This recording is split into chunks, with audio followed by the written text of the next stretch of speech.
Good day mga boss, mga madam, it's Wernex PH. So andito po tayo ngayon sa Our Lady of Lourdes Grotto dito sa Bamban, Tarlac. So kung aakyat kayo dito sa Our Lady of Lourdes Grotto dito sa Bamban, meron siyang 162 steps para makapunta ka sa grotto. Then after nun, pwede ka pang umakyat dito sa tatlong cross na merong 130 steps. Ginawa ito noong 1950s. So maswerte ito dahil nung pumutok ang pinatubo, hindi ito nasira at nananatiling matatag hanggang sa ngayon.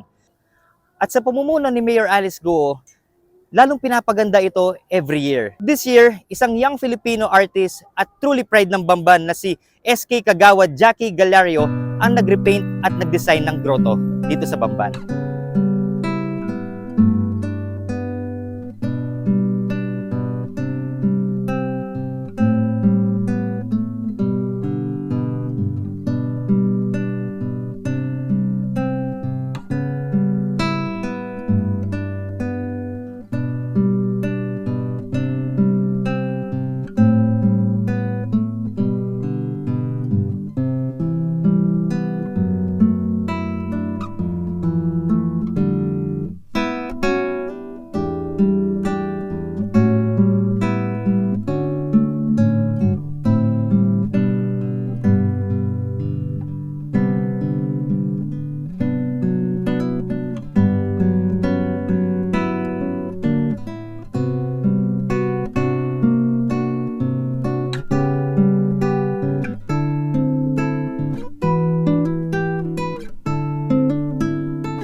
So guys, bago tayo makapunta sa tuktok or dun sa mismong grotto, is may madadaanan tayong parang sa side niya, meron silang dalawang Japanese cave tunnel dito. So pupunta natin yung dalawang Japanese cave tunnel nila. So ito po ang una sa mga Japanese cave tunnel nila. Then after dito is lilipat po tayo sa kabila. Papakita ko po sa inyo kung ano po meron dito sa Japanese cave tunnel dito sa Our Lady of Lourdes Grotto, Bamban, Tarlac.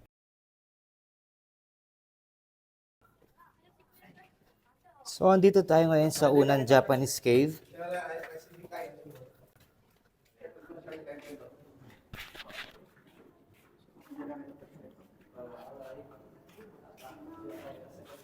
Sige, okay.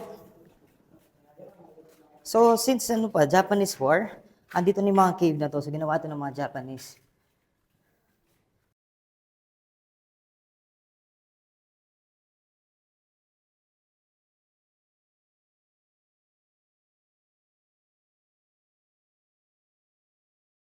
So yun guys, kakatapos lang namin pumasok dun sa unang Japanese cave tunnel. So palabas na kami.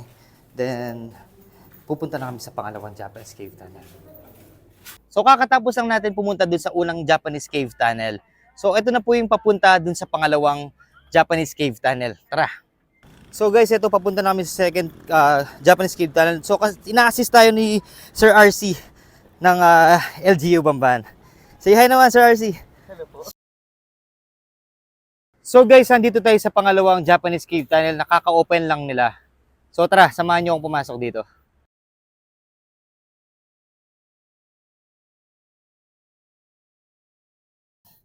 So andito na tayo sa pangalawang Japanese cave tunnel. So mas mababa lang yung entrance niya compared dun sa una. Pero mas maliwalas siya sa loob.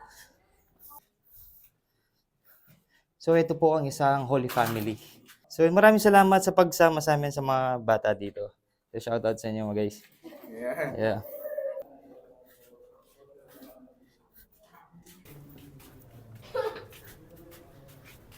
So yun guys, malapit na tayo dito at nasa last part na tayo ng pag-akyat dito sa grotto. Sobrang taas at saka sobrang tarik din dito pero worth it ang lahat. At ito ang view sa taas ng grotto.